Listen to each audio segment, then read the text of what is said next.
हम गीता मल्लिक अहाँ सब गोटे के प्रणाम करै छी। हम और कृष्णा मल्लिक दुनू आदमी एकटा जितिया पाबनि के गीत सुनाबै छी, तखन अहाँ सब सुनू, सुनि कऽ लाइक कमेंट कऽ देबै। आयल छथि जितवाहन सखी हे, चलू आराधन प्रेम से। आयल छथि जितवाहन सखी हे, चलू आराधन प्रेम से। पितरायन के से हो पूजब, आशीष देती स्नेह से। पितरायन के से हो पूजब, आशीष देती स्नेह से। आयल छथि जितवाहन सखी हे, चलू आराधन प्रेम से।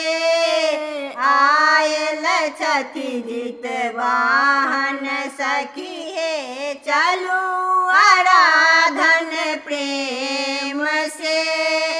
तेल खर जल फूल लाए पूजब, भोग लगाएब प्रेम से। तेल खर जल फूल लाए पूजब, भोग लगाएब प्रेम से। पितराइन के से हो चढ़ाएब, आशीष देती स्नेह से।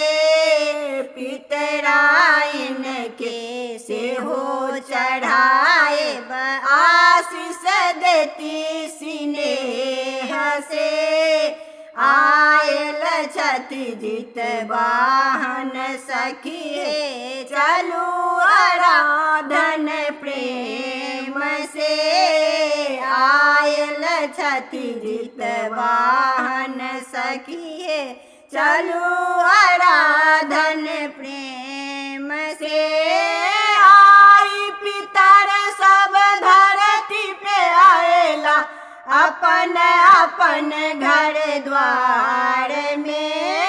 आई पितर सब धरती पे आएला, अपन अपन घर द्वार में। जल पावे हर्षित भय गेला, अन्न धन रहे भंडार में।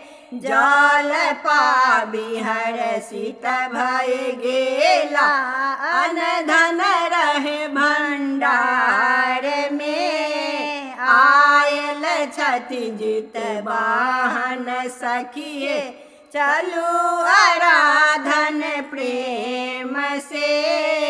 आयल छथि जितवाहन सखी हे, चलू आराधन प्रेम से।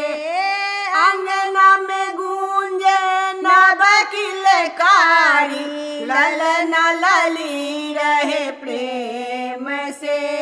अंगना में गूंजे नव किलकारी, ललना लली रहे प्रेम से। दया दृष्टि राखब जितवाहन, बाल बच्चा पर स्नेह से। दया दृष्टि राखब जितवाहन, बाल बच्चा पर स्नेह से। आयल छथि जितवाहन सखी हे, चलू आराधन प्रेम से। आयल छथि जितवाहन सखी हे, चलू आराधन प्रेम से। पितराइन के से हो पूजब, आशीष देती स्नेह से। पितराइन के से हो पूजब, आशीष देती स्नेह से। आयल छथि जितवाहन सखी हे, चलू आराधन प्रेम